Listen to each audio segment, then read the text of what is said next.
Thank you for tuning in to Hardly So, the show where we explore the topics that interest you to find the positive in any situation. I'm Wes. And I'm Carl. And today, we talk about the recent church shooting in Texas, Trump's impeachment, and we even try to figure out if Kanye West is starting a cult. Don't drink the Kool-Aid.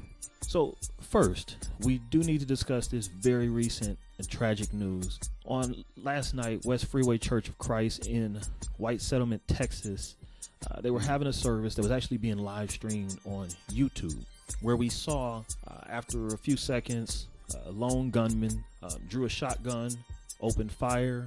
Before he was gunned down, he actually did kill two people before being killed himself by one of the security staff. Obviously, this is very tragic, and I don't think anyone's opinion on this is going to be polarizing, but it opened me up to a bigger discussion that we needed to have.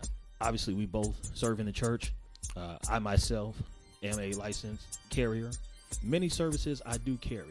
I've been conflicted at certain times, and I know a lot of the older saints feel a certain way about it. I wanted to hear your views and then hopefully get to a point of some sort of consensus on how do we best protect ourselves, because we believe that God is our protector, but at the same time, I always say, if God gives you a tool, you should use it. So tell me what you think. Well, let me start off by saying, this is terrible news. And if you look at, I subscribe to a lot of emails for, different trainings for the church. And many of the trainings that are coming out are talking about best ways to secure your church and your congregation during services. But reading the article about this situation, the man came in with a fake beard on, never took off his jacket, and it doesn't seem that anyone was ever alarmed. And he had a rifle. How do you even get that into the sanctuary? When we have someone new to our church that I've never met, I'm watching. I know, I'm sorry, but I'm watching. I don't know this person. What's their agenda? Are they here to hear the word? Are they here to be delivered? Or are they here to cause problems? And even worse, though, reading the article, he was referred to, was it as a gentleman? As a gentleman. Right. If this would have been a black man that come into this church and shoot, he'd have been a thug, a gangster. Super predator. Everything would have been wrong. Right. But now this gentleman must have had some sort of mental health disorder where that caused him to do this. He was bullied. He as a child, he was right. bullied and had swirlies in the school bathrooms. But you talked about how to protect the church. And yes, I do believe that God is the ultimate protector. When we see things like this happen, we should never question God's ability or want to protect. We just teaches us that we know the times that we're in. There is no reverence for the house of God. For this to happen, clearly planned out by this gentleman, as I throw up air quotes, it is really sad. And to watch it live on the YouTube video, it really stands out to you. Yeah, that was definitely shocking, and I think that's one of the interesting parts about. There's so many things to unpack with this. First of all, this is Texas, right? A state where most citizens do carry, both concealed and probably more open than we would even see here. I think also, if we juxtapose this with the shooting in South Carolina that happened, I can't help but notice that it could be numbers, it could be demographic, but that lone gunman was able to take out 9 parishioners, and then of course was apprehended alive, taking the Burger King. Right. He had to get a meal. That's a whole nother discussion. Been a long day for him. And but this person, they opened fire. They did get off a couple of shots, were immediately gunned down. And so, who gunned him down? Was it somebody in the church? It was so what's interesting is as doing the research, you find that this church actually has armed staff and armed security. I would assume they are also members, but they are in that capacity. And one of the things that you mentioned kind of, stuck out to me, that when someone comes, we are on alert. The Bible says watch and pray, right? So we are on We are in the service, but we are on alert. And it's not necessarily that we are looking at a person as trouble. It is twofold. That one, we're trying to discern that spirit. Maybe they need prayer. Maybe they need, so let us help you get whatever it is you're looking for. Because the assumption is that you came looking for something from God. At the same time, we are alert enough to be able to see if something is off with a person. Right. And we put in protocols that help attack that in both ways. That when you come in, we greet you. We get you a visitor's card. We talk to you. We get your name. We find out if you know anyone, if you're a relative. We don't have necessarily assigned seating, but we try to get you to a place where we know you're near people who are going to be into the service, people who are going to engage. Mm-hmm. If we say turn to your neighbor, you're by someone who's friendly. And so for this to happen, especially in such a short time, and I don't know that now is the right time for the gun control debate, which, we could probably go weeks just on that alone. I will say that I think, again, being a card carrier myself, I think it's time that a lot of churches change their views, adapt just a bit. And if people aren't comfortable with the idea of someone just freely carrying, any member just freely carry, which I certainly am, at least, start training your deacons, your ushers, your greeters to have that watchful eye. And if it's not a firearm, pepper spray, something that gives you some protection, because, at the same time that we believe God as the ultimate protector, I say it all the time. If God gives you a tool, you use it. You have a headache, you can take an ibuprofen. You don't need God to heal you of the headache necessarily. He's given you a method by which to be healed. So, obviously, man, this is it's heartbreaking. Saw the interview with the daughter of one of the deacons, which I believe was the first gentleman that was shot by the gunman. And it's one of those things, man, you just get tired of seeing.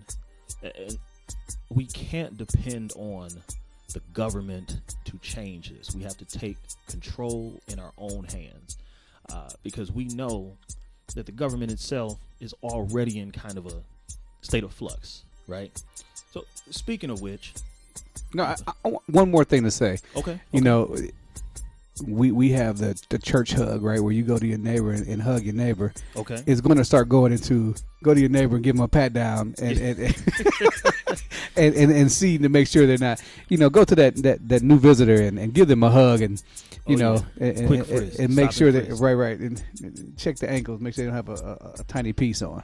Man, yeah, again, it's just sad to see where it's gotten to. That for a long time, man, church was the escape for people from the ills of the world, and for someone to come into a house of worship and be able to end two lives.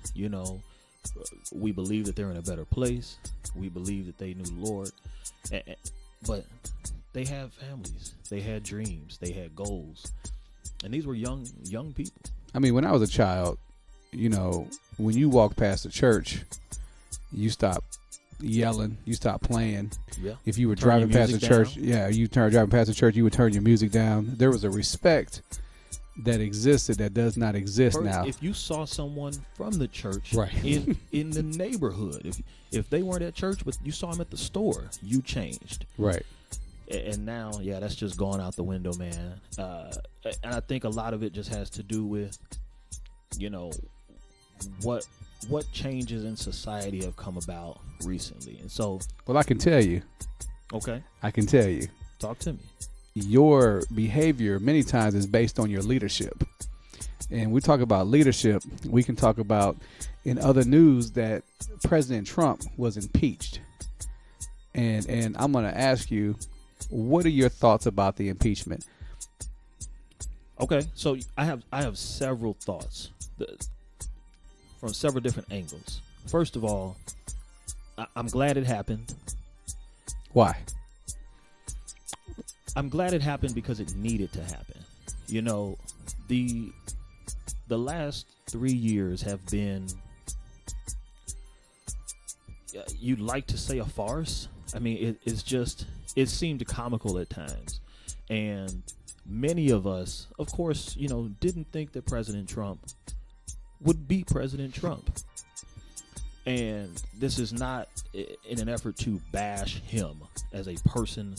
However, it appears that at several turns, the office of the presidency has been denigrated. It has not been treated with the respect that has been built up by the previous 44 who held the office.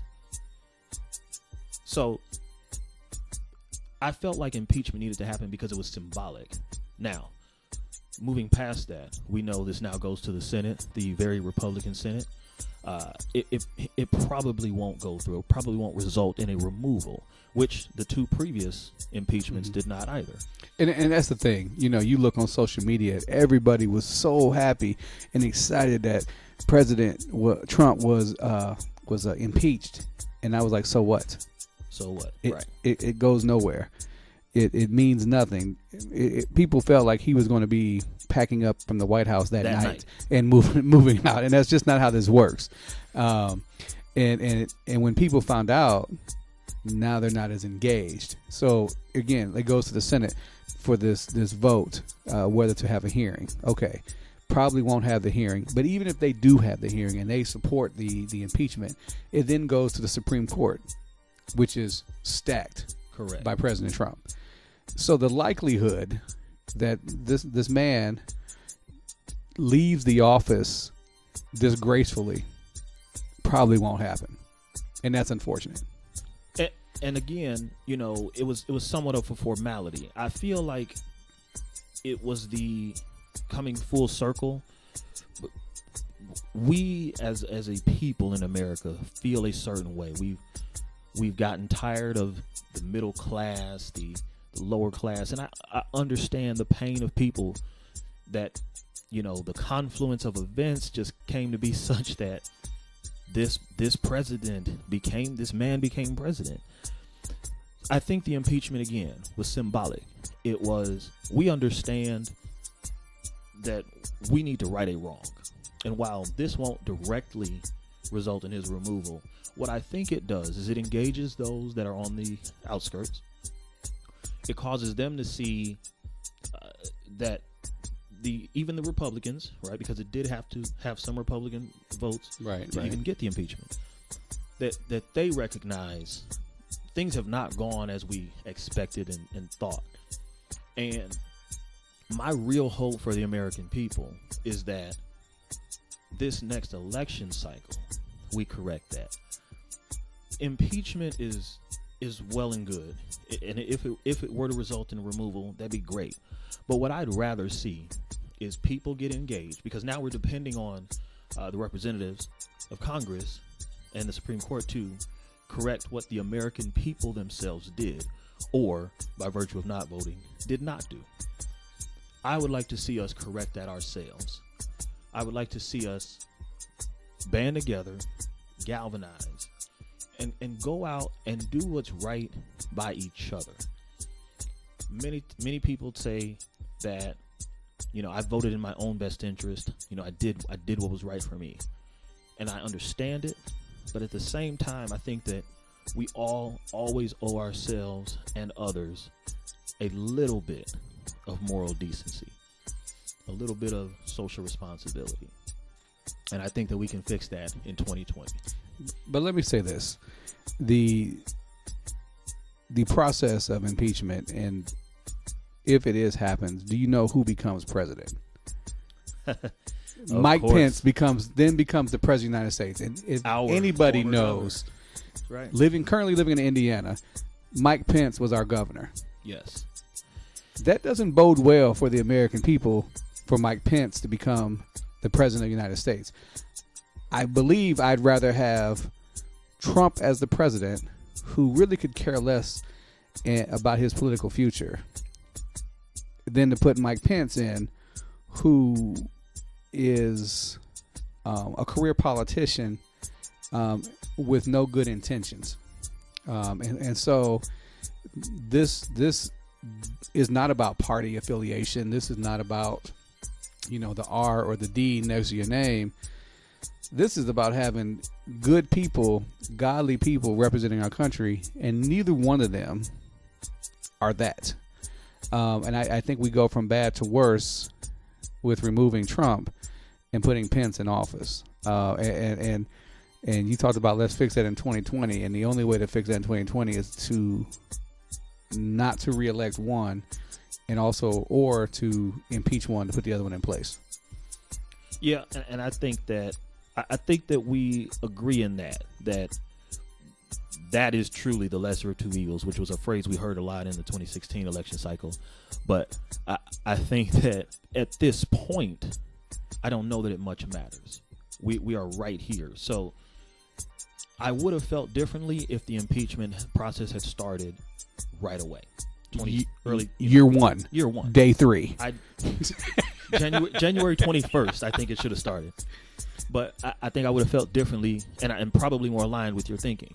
At this point, I'm inclined to believe that Trump or Pence is going to finish this presidency.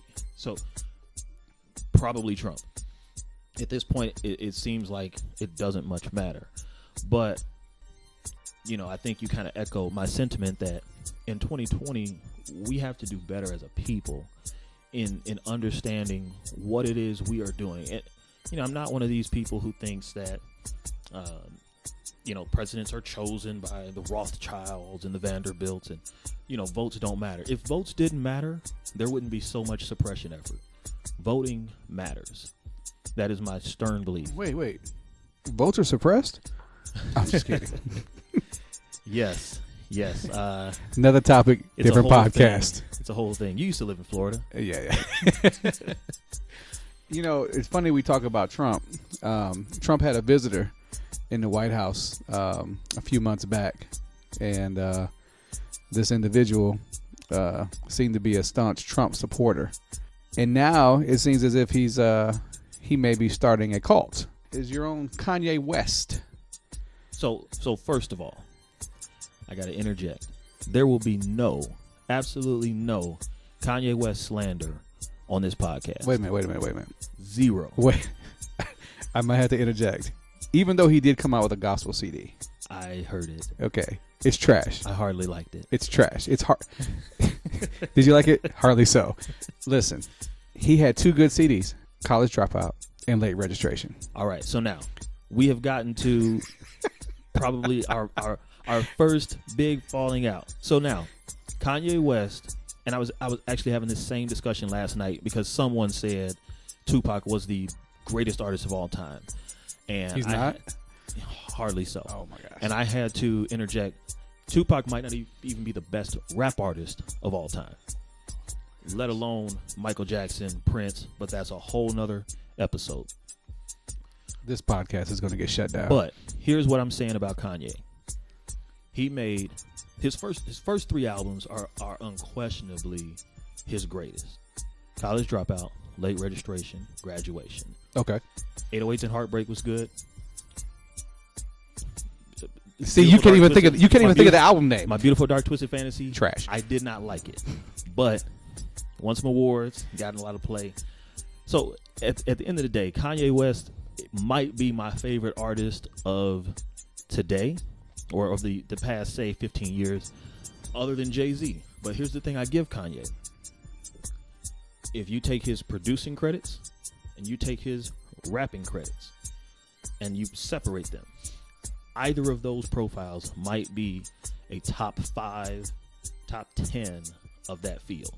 Okay. So now you combine this into one person, you really got to respect him as an artist on a grand scale. What about your spiritual leader? Now, could Kanye be your spiritual leader? Now, Kanye cannot be my spiritual leader. Kanye has made several bad decisions. But I'm going to tell you the interesting thing about him. When Kanye West said back when he was on MTV, when Mike Myers literally froze, we saw him become a statue on live TV. George Bush doesn't care about black people. He was on kind of that Tupac path, being socially conscious. The music matched. He was an artist. He had so many other things. He was doing poetry. If he wanted to, he could have been in movies. I thought that he was on a certain path, and it seems he's really deviated from that. I don't know what influence. Oh, you know what influenced it. Who he's been hanging out with. You know who influenced it. I don't know. You know. Who's gotten a hold of him, but he has changed. But at the same time, they also got a hold of Lamar Odom. They got a hold of a lot. Tristan Thompson. Yes, and he couldn't get a rebound. he was a rebound, and then he couldn't get any rebounds. So, but I want to say this though. So I really like Kanye as an artist. Pretty much every time I make a long drive, 8+ hours, I listen to The College Dropout. I listen to Late Registration. I listen to Graduation. And there's nothing else to listen to after that. I mean, see, you are agreeing with me. But I'm saying, you talking about some driving music. That's vibes. You can just roll, and you know I don't drive. Two hours. And what year did that end? Those 3. So because he's been mostly irrelevant in the music industry as far as his own music. This is true. Okay. So suffice it to say, I really like Kanye, but I was having a talk with my dad, and he's a thinker. He's intellectual, and so just looking at his behavior, I got to start wondering: is Kanye starting a cult? And here's my thing, right? I'm looking at him and I'm saying, you start this church, but you're not a church. You're not affiliated with any organization. You're just freestanding, independent, which I'm fine with. At the same time, you don't necessarily subscribe to a certain set of beliefs, so you can't be labeled. And maybe that's something we shouldn't be trying to do. We should just let him be, let him express Christian love in whatever way that he seems fit. The thing I think kind of separates with me is the way that he's perceived. And so maybe let me put it that way. I don't know that he's trying to start a cult, but I think that people are trying to make him an idol. Okay. That he's become their God. And that they will follow Kanye, but they don't necessarily want Jesus. They don't necessarily want God. They just want the Kanye experience. When he did the first gospel concert, it was free. I think a lot of people, they didn't really care that it was gospel music. They just wanted to see Kanye West perform for free. So I think that people, which again is kind of the thing we were touching on, that I love him as an artist. I would love to still meet him. I mean, I think he's an awesome person, smart, intellectual, introspective, but it seems that sometimes people get a hold of him, right? Some people we just discussed, and it changes him. And that's my fear, because I would love nothing more than Kanye West to write a new album and call it Master's Degree. Right. And maybe he can grad school. It captures some of that I need the glory that magic days. Back. I'm going to say this. I am not going to knock him for making a gospel CD. Other Snoop did it. Chance did it. Many rappers or worldly artists have done a gospel Braided album. singers from Chicago. But here's the thing. When your gospel CD has explicit lyrics cover, there's a quandary that I have. But when we talk about a cult, I was doing some research on this topic, and there are 5 things that cult leaders or cults do to their congregation. So I'm going to read these to you, and you tell me if you think Kanye has this one. So the first one, cults have charismatic, unquestioned leaders. Is Kanye a charismatic, unquestioned leader? I would definitely say yes. So do you believe that Kanye could get his congregation to all drink the Kool-Aid? I'm pretty confident that a great portion would. Wow. Okay. Well, that's one check mark for yes to the cult. 2, cults use some form of brainwashing or indoctrination. Cults use indoctrination to break down a person's sense of self, to make them feel that cult leader is building them up. So I'm going to say no on that, because I don't think that he's doing anything intentionally. Okay. So we're 1 yes, 1 no. We have a tie. Okay. All right. So right now it's 50-50 on whether he's starting a cult. Yeah. Number 3, cults use an us versus them mentality. Now that one is interesting, and I'm gonna say no on that. I'm gonna say no. I don't know, because he makes these polarizing comments, and then acts as the victim when people respond a certain way. So thus creating that, look what they're doing to me. They're trying to break down Kanye. Okay, I can give you that. So do we have? I'm kind of on the fence on that. All right. So we got two in the possible. Yes, we got a bad two in hand the spades possible. right This now. is bad. Okay. Number 4, cults are exclusive and lavish praise on their recruits. So most of the time they find young people who suffer from low self-esteem, who desire to belong to a group, as well as have a naive idealism to help, and those make the prime targets for cult recruitment. This is another one, man. That's just kind of dicey. I don't know that he's definitely doing this. It just seems like, and maybe I'm putting too much weight on that first one, because I know he's charismatic and I know people will follow him and they'll drink his bathwater. But I honestly don't think he's doing this one. Okay, so we're leaning towards him not starting a cult. So we're 2 for and 2 against. Yeah. Okay. Yeah. Here's the tiebreaker. Okay. Here's the tiebreaker. The Number 5. This is the big one. Cults often exploit their members. He's producing trash albums and promoting those albums because they're exploit for how much they enjoy him as that charismatic leader. That's interesting. And then offering free concerts. So that first hit is free, and they keep coming back for more. Yeah. Now, and again, I'm telling you, I think people just want the Kanye experience. Now, his choir is bad. I mean, in a good, they bad. They up there with some of the best choirs of all time. When I heard them the first time, man, I was captivated. At the same time, I didn't really want to hear more of this album. And I'm the kind of person too that I'm a purist. If I want to hear rap, I want to hear rap. If I want to hear gospel, and so I don't want Jay-Z doing gospel rap, and I don't, you know what I mean? And I don't necessarily want to hear Kanye doing gospel rap. It's just, I'm gonna say, man, I'm gonna give him. Ooh. So what you think? Is it a cult or not? I'm gonna have to say it's not a cult. I'm gonna have to say it's not a cult, man. I just think, like I said, I put a lot of weight on that outward aspect of it, that you can get people to follow you. Now, here's the dangerous ground, right? If he was intentional about starting a cult, if that was his mindset, he's got the groundwork because it's all there. I just don't think he's trying to have it be that way. So there you have it. Kanye is not starting a cult. I believe he is on the fringe, and one more hit of some bad drugs or one more conversation with a Kardashian and he may just decide to take this following and the people who want that Kanye experience and start a cult. So he might be on the fringe. That's possible. Okay. That's possible. I'm going to tell you what is 100% true. He might not be starting a cult, but he definitely joined the Golden Lords. And I'm going to tell you this. Here's the silver lining, okay? Here's the silver lining, and here's the positivity in this. If people are being brought closer to God somehow through Kanye, I'm okay with it. Yes.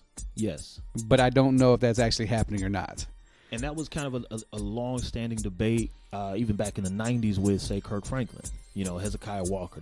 Some of their songs are too jumpy, too catchy. And church folks can't be dancing now. Can't be dancing. That gyrating got to stay in the juke joint. But I do agree that we often have a formula for what discipleship is, for what the gospel is. And, one plants, another waters. And we don't have all the answers. So you have to let a person, if it is genuine and if it is in line with the word, let them minister the way that suits them. And if that is really on his heart and one person gets an inch closer to God from it, more power to him. All right. Well, this has been some some great discussion today. And I want you guys to stay tuned to hear about our next awesome prize giveaway. Please like and subscribe to our Facebook and YouTube, and make sure you have notifications turned on so you know when we post new content and contests first. Our next giveaway is at the 100 subscriber mark. So like our YouTube page, which is Hardly So Podcast, as well as Facebook, Hardly So Podcast.